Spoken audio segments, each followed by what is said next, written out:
What's up? What's up? What's up, family? We're back again with another episode of Another Avenue, the podcast where we practically and intentionally engage the art of yielding because God directs our path. But it's also the podcast where hopefully you might change your mind. What's up, man? So you want to clown today? Alabama's in the playoff. Oh, man. Don't get me started. I'm mad about it. Alabama mess. I actually want us to be at the house. But since Y'all they put us deserve. we deserve. They deserve to be sitting right here. Next to us. Right next to us. But since my team been at home. But the point is, they offered y'all a bowl game, y'all declined it. So. man, listen, I ain't interested in Auburn. Hi guys, how are y'all? It's good to see y'all. We're back, another episode. It's another week, man. Yes. Yeah. Yes. I want everybody to know that at this current moment, I haven't eaten and he hasn't eaten. So whatever we say is and y'all know these ain't live. So it's after 4:00 at the discretion. and we have not eaten today. Nothing but a fruit snack. Literally a fruit snack. That's crazy. So we're hungry today. I really am. So man, look, worship was banging yesterday. Listen. It was banging. It was banging. If you missed it, you should go back and watch it. But it's still nothing like being in the room. So I want to tell you, you should join us at 15th Avenue Baptist Church. Not on 15th Avenue, by the way. 1203 9th Avenue North, Nashville, Tennessee, 37208. Don't miss it. 10 o'clock a.m. by the way. You need to be here. Park your car. Come in. Yep. Worship with us. Yep. Worship was great. We did a lot yesterday in worship. We did. In 1 hour and 40 minutes. We did from top to bottom. That's better. I'm trying not to preach as long. I hope the members of 15 recognize that your pastor is trying to keep that sermon 30 minutes or less. I'm trying. I understand. And I don't even know what sparked that for me, but I'm glad something was sparked. So, yeah, I'm trying to do better. Man, I'm also preaching movies all month. It's Advent. It's Advent. Christmas time. Yes. We're expecting and awaiting the birth of our Savior. We're joining in with the church as we celebrate that time and season, and you need to join us. We Need a Savior is our series and theme for the month. And during this time, I'm preaching movies all month long. Yesterday was? No, Sunday was. Yeah. Days mixed up. Right. Sunday was. That's right. Deliver. Yesterday. No, dang. Sunday. Sunday was Deliver Us from Evil. LL Cool J, Gabrielle Union. The Lord was kind to us. But this Sunday, 15th, you need to know this so you can prepare. You need to go prepare. Go home when you get home. Or after you turn this off, you need to prepare by watching A Fall from Grace. You need to watch A Fall from Grace. That's what the Lord is sending us on Sunday. And we're going to watch the movie. And, well, we're not going to watch it. But you know what I mean. We're going to walk through the movie and the text on Sunday. So it's going to be a fun time. I'm excited. What else? It's cold. Man, listen. This take me back to Bama. Do you hear me? Zoom in real close. Listen, hold on. I got to get it out. Take me back to Bama. This cold up here is unhealthy. It's unhealthy. I was in Bama. I ain't been able to talk all day. This past weekend, and it's because you haven't eaten. You're right. I know. It was freezing in Bama this past weekend. Like I was in Montgomery, Alabama, and it was cold. It was cold and raining. Man, crazy. I don't know. You took it with you. That's what happened. And the preacher that day was from Chicago, so that didn't help. So, yeah, it's no, this weather up here it's unhealthy. I don't say how y'all live up here. I just want to be honest. Like it's not okay. And one jacket doesn't do. You need a jacket and a coat. You need a hoodie and you need a hoodie and a coat. You need a hat and a beanie. Like it's crazy out here. Like I walked out the house with this on this morning, and I thought my big coat was in the car. I got in the car. Got your feelings hurt, did you? Yeah, yes, sir. Yes, sir. Yes, and I'm bald. I walked outside one day and it smacked my head. Boy, let me tell you, not okay. Anyway, today as you can tell, we haven't eaten. So, Whew, my Lord. all right, man. Here's the question. Okay. We went out to eat after church as we typically do, and we met a young lady by the name of Bailey. Hey, Bailey. Hey, Bailey. Bailey told us that she wanted to come and visit the church, Absolutely. but Bailey is not black. What is she? Bailey is Caucasian. So out of this conversation came and arose a talk amongst us about if the church is ready to be like Jesus. I'm looking at you like this because you're talking about Caucasian. Well, But we're gonna keep going. We're being politically correct. I'm African American. So, is the church ready Okay. to be like Jesus? Jesus. The church as an institution and Right. as an organism Right. Well, I just happen to believe that the organism. is an institution. Yeah, but I believe that the organism is ready. Oh, it's the institution Oh, / organization that is not. this is good to me.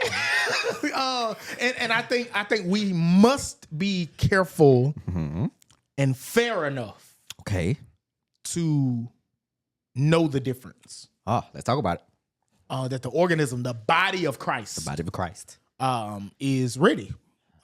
We love our brothers and sisters of different creeds, backgrounds, ethnicities, and colors. Uh-huh.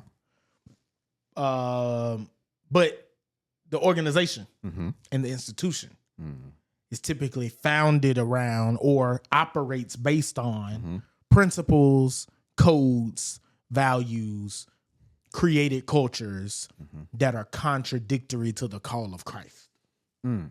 So we've become more Western than Christ-like. Absolutely. Or more modern, or more traditional, or more black, or more white. And that, now, let me be clear, because Right. I don't want it to be misunderstood. Right. I believe that the call of Christ upholds personhood. Uh-huh. Took my time on purpose. I believe that the call of Christ upholds personhood. And so I'm not saying that those things don't matter. Right. Because to act like we don't see a person, or to say we don't see a person, or we don't see color, or we don't see whatever, is to actually deny that person's individuality, ethnicity, culture, race, Yeah. background, etc. Right? So for me, when I think about the church being like Christ, Right. I'm more so thinking about, is the church ready to deal with differences? And also, is the church ready to have what has made it comfortable torn down? Give us some examples. What are some examples? We can start with low hanging fruit, like worship style. Okay. All right. I like it. We were in a staff meeting. We were in a staff meeting, worship staff meeting last week, and I was telling the team that every generation in the room needs to be confused at some point in the service. Yes. Because if we're going to uphold each person's age, understanding of church or lack thereof, we need to meet everybody in a way that's so relevant to them that it's so irrelevant to somebody else. Yeah. So mother needs to have her moment where she under the pew shout. Yeah. Wow. Momo and May May. Like, what is she doing? Right. But then it needs to be it don't take all that. Yeah, right. It needs to be a flip. Yes. Well, Momo and May May can say, I'm with that. I'm with that, Pastor. Right. I'm with that. Where they hold up the phone where it say preaching word.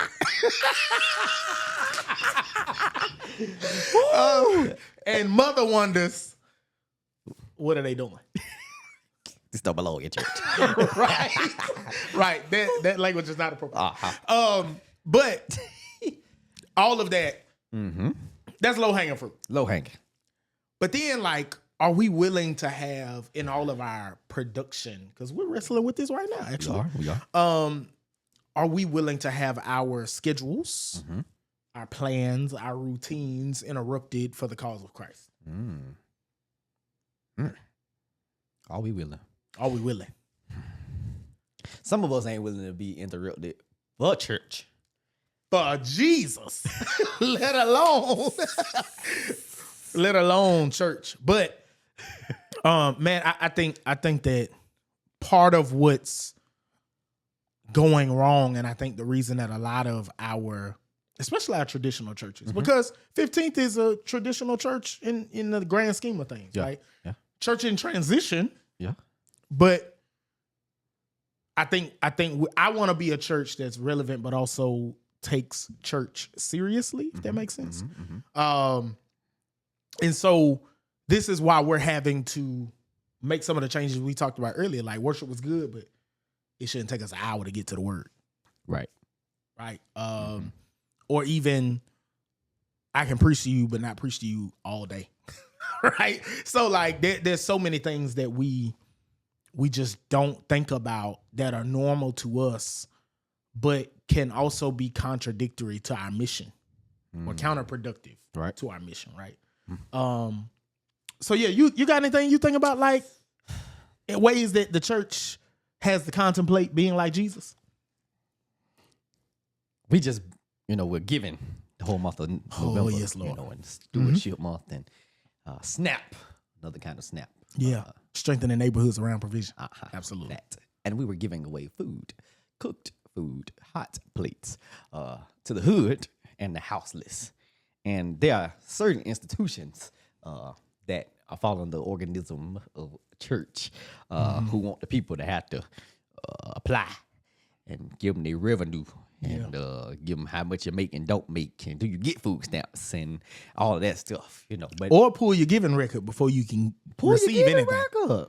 It's a real thing. And we even struggle with do we cook the food or do we give them boxes? Like, which one is Jesus actually calling us to do? Because to teach a man how to fish, he can eat for a lifetime. But to give him a fish, he eat that day. So those kind of nuances, because we love to talk about budgets and numbers and all that stuff, and people don't be budgeting for giving to nothing, but they building. So we have to plan. You're hungry. I'm hangry. We need to plan. Our institutions must plan to be givers to our members and to the community. Yeah. I think also, man, we really have to have this conversation. I love the way this is going. I think we have to have this conversation about churches giving back to their members. Because a lot of times if we are doing service as we should, and so many churches are, and let me pause parenthetically and address the fact that I'm sick of the social media storyline, dominant narrative that churches are not out here doing the work. Yeah, there are pastors and churches and congregations that are doing the work. Now, many of us are not doing it for clout, fame, acclaim, all of that. But there are churches doing the work. So if you're a believer and you happen to watch this, but you've fallen out with church, you don't need to fall out with the organism. They're just some organizations and institutions that you might not need to be a part of because we have to separate the two. Absolutely. Now I forgot where I was going.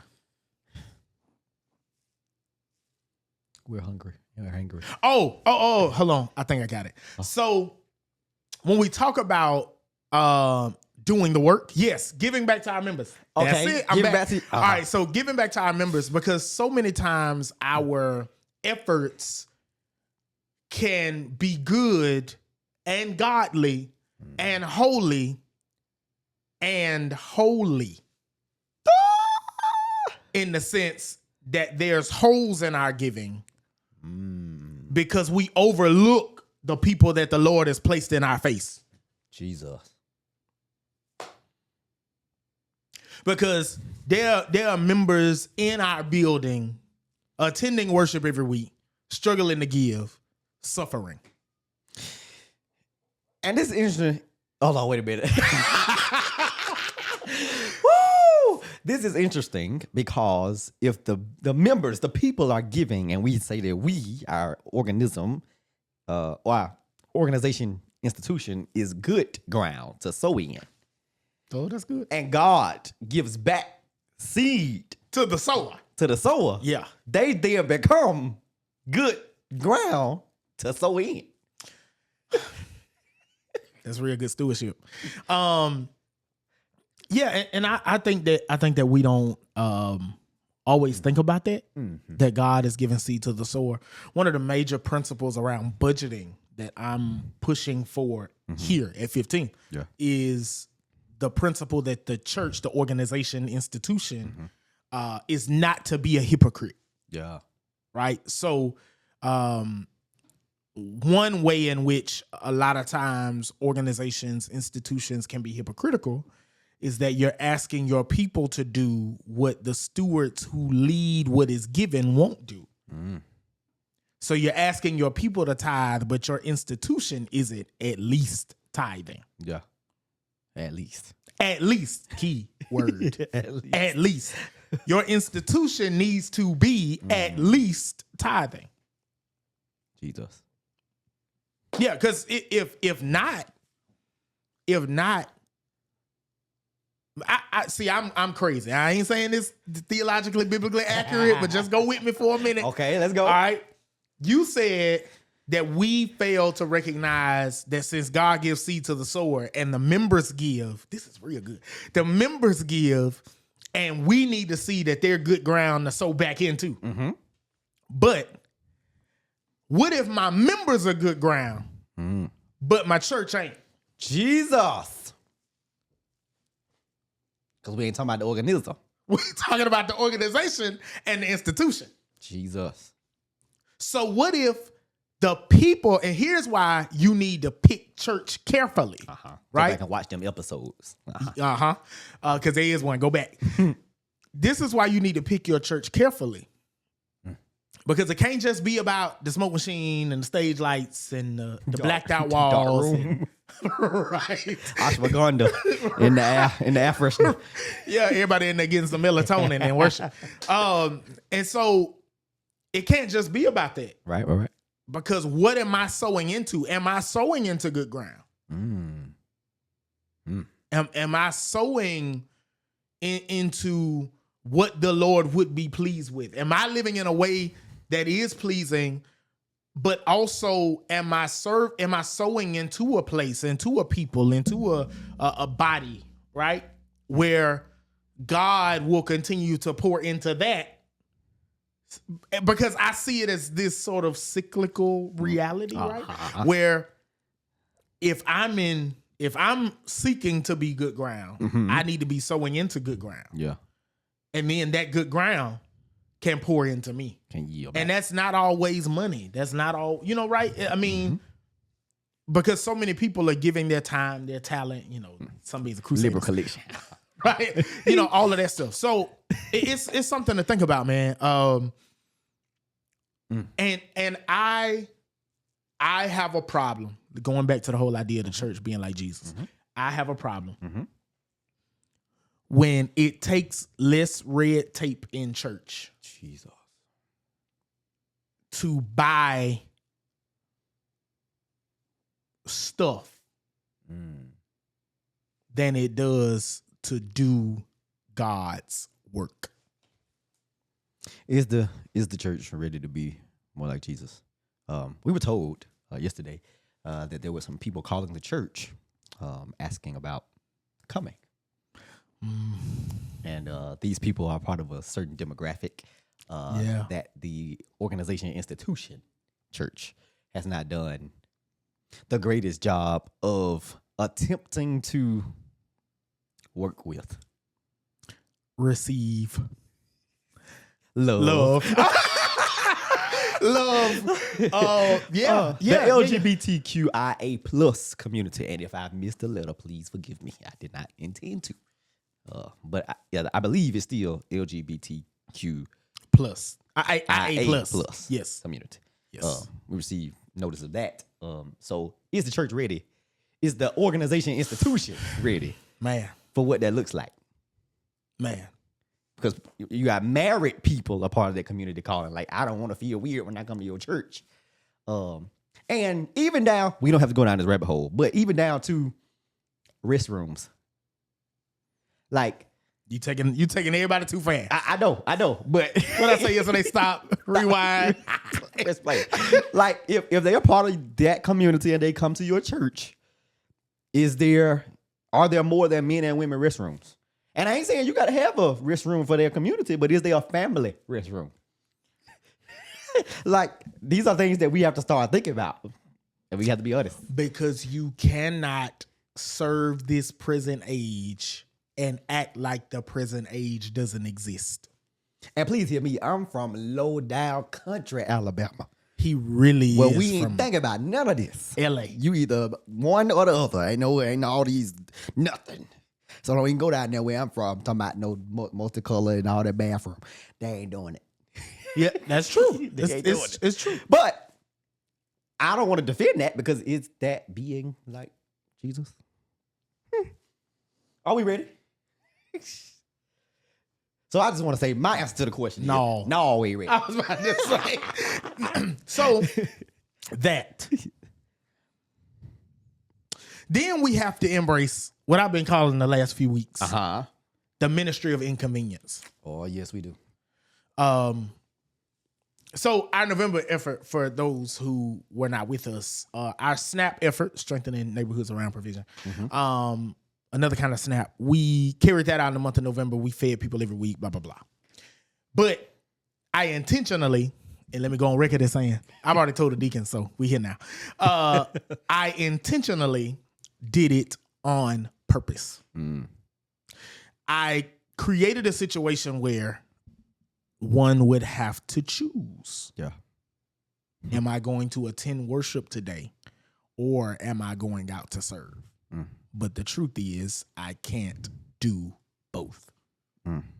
So we cut off what we call Christian enrichment Sunday school, if you're from the traditional church.